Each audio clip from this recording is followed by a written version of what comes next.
Эфирда хабарлар программасы исәнмсез. Студияда Аделия Бирханова. Татарстанда су басу куркынышы зур. Шуңа да язгы ташу алдыннан җирлекләрнең барсы да ныклы контрольгә алынырга тиеш. Төп максат авылларны башка мөһим объектларны су басуга юл куймау. Район язгы ташуларга әзер булса да саклык чараларын алдан ук күрергә кирәк. Язгы ташу вакытында су басу куркынышы янаганда аннан ничек чыгарга, зыян күрүчеләргә беренче ярдәмне ни рәвешле күрсәтергә. Бу чорда билгеләнгән гамәлләр әзерлеген арттыру һәм тикшерү максатыннан районда махсус күнегүләр узды. Ашыгыч хезмәтләр алдында халыкны өйләреннән чыгару, транспорт йөрешен тәэмин итү, контрольдә тоту бурычлары куелды. Гадәттән тыш хәлләр булган очракта ашыгыч ярдәм хезмәте янгын сүндерүчеләр эшчәнлеге барланды. Районда су басу куркынышы булган 2 торак пункт исәпләнә. Алар Аксар авылы җирлегенә караган Иске Тәкмәк һәм Бүре Сарай авыллары. Зәй районына куркыныч су басулар янамый, тик шулай да әзерлек булырга тиеш ди белгечләр. Республикада шул исәптән Зәйдә 1 апрельдән санитар-экологик 2 айлык башлана. Ел сайын үткәрелә торган чисталык акциясе 31 майга кадәр дәвам итәчәк. Ел сайын зур җыештыру эшләренә зәйлеләрдә актив кушыла. Эшне нәтиҗәле оештыру өчен башкарма комитет тарафыннан чаралар планы эшләнгән. Һәр чәршәмбе һәм җомга санитар көннәр буларак билгеләнә. Эшне әле эреп бетмәгән карны таратудан башларга кушалар.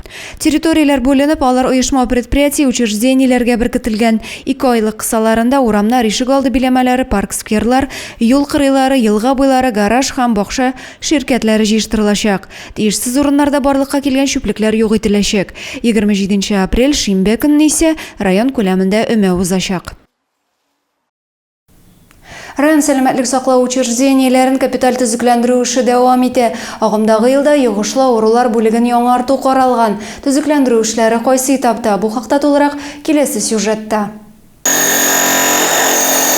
Район үзәк дәваханәсенең йогышлы авырулар бүлеге корпусында капиталь ремонт эшләре бара. Төзекләндерү 1 ай элек башланды. Хәзерге вакытта 3 катлы бинаның кабинет һәм палаталарын сүтәләр, электр үткәргечләрне яңарталар. Это ремонт инфекционного отделения, капитальный ремонт с заменой всех сетей, водопровода, электричества, естественно, сигнализация, пожарная сигнализация и так далее, все, что необходимо, чтобы завершить комплекс всего нашего медицинского городка. Корпусны яңарту республика бюджеты хисабына үткәрелә. Барлык эшләргә 173 миллион сум акча бүленгән. Капиталь ремонт бинаның барлык инженерлык коммуникацияләре, эчке бизәлеш, яңа мебель һәм җиһазлар яңартуны үз иченә ала.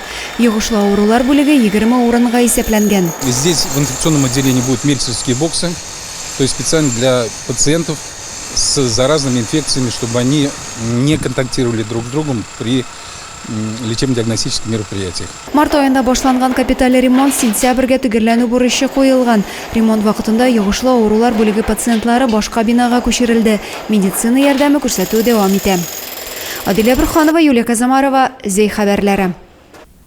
Татарстанның 2025 елда төзекләндереләчәк иҗтимагый киңлекләр өчен онлайн тавыш бирү дәвам итә. Быел 15 марттан 30 майга кадәр уза.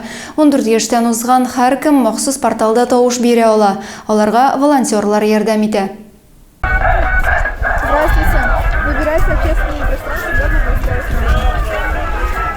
Яшьләр эшләре идарәсе волонтерлары узып баручы зәйлеләргә листовкалар бирәләр. 2025 елда төзекләндерәсе объектларны сайлауда ярдәм итәләр. Шәһәрнең үзәк мәйданында тавыш бирүгә башланган акция узды. Голосование по выбору объекта представлен каждый муниципальный район и городской округ Республики Татарстан. Жители смогут выбрать не только парки, скверы и набережные, но также определить список дворов, первоочередный список в рамках проекта «Наш двор» на 2025 год. Шәһәрнең үзәк мәйданында тавыш бирүгә багышланган акция узды. Тавыш бирүдә 14 яшы тулган һәр кеше катнаша ала. Ул 15 мартта башланып, 30 апрельгә кадәр дәвам итәчәк. Объектларны торак һәм шәһәр мохиты илкүләм проектының уңайлы шәһәр мохиты формалаштыру федераль проекты кысаларында төзекләндерү өчен сайлап алалар. Әлеге сайлау үз җирлегеңне тагын да яхшыртырга, кызыклы мәйданчыкларны арттырырга ярдәм итәчәк. Зәй факлары һәм Новый Зай район газеталарына 2024 елның 2 ярты еллыгына язылу башланды. Районда булган вакыйгалардан хәбәрдар буласыгыз килсә, тиз арада район басмаларына язылып калыгыз.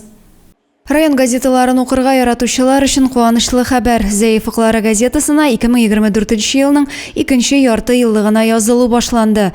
Район күләмендә булган вакыйгалардан республика хәлләре белән дә хәбәрдар буласыгыз килсә, 1 апрельдән 30 июньгә кадәр газетага язылырга ашыгыгыз. 1 апрельдән районда газеталарга язылу башланды.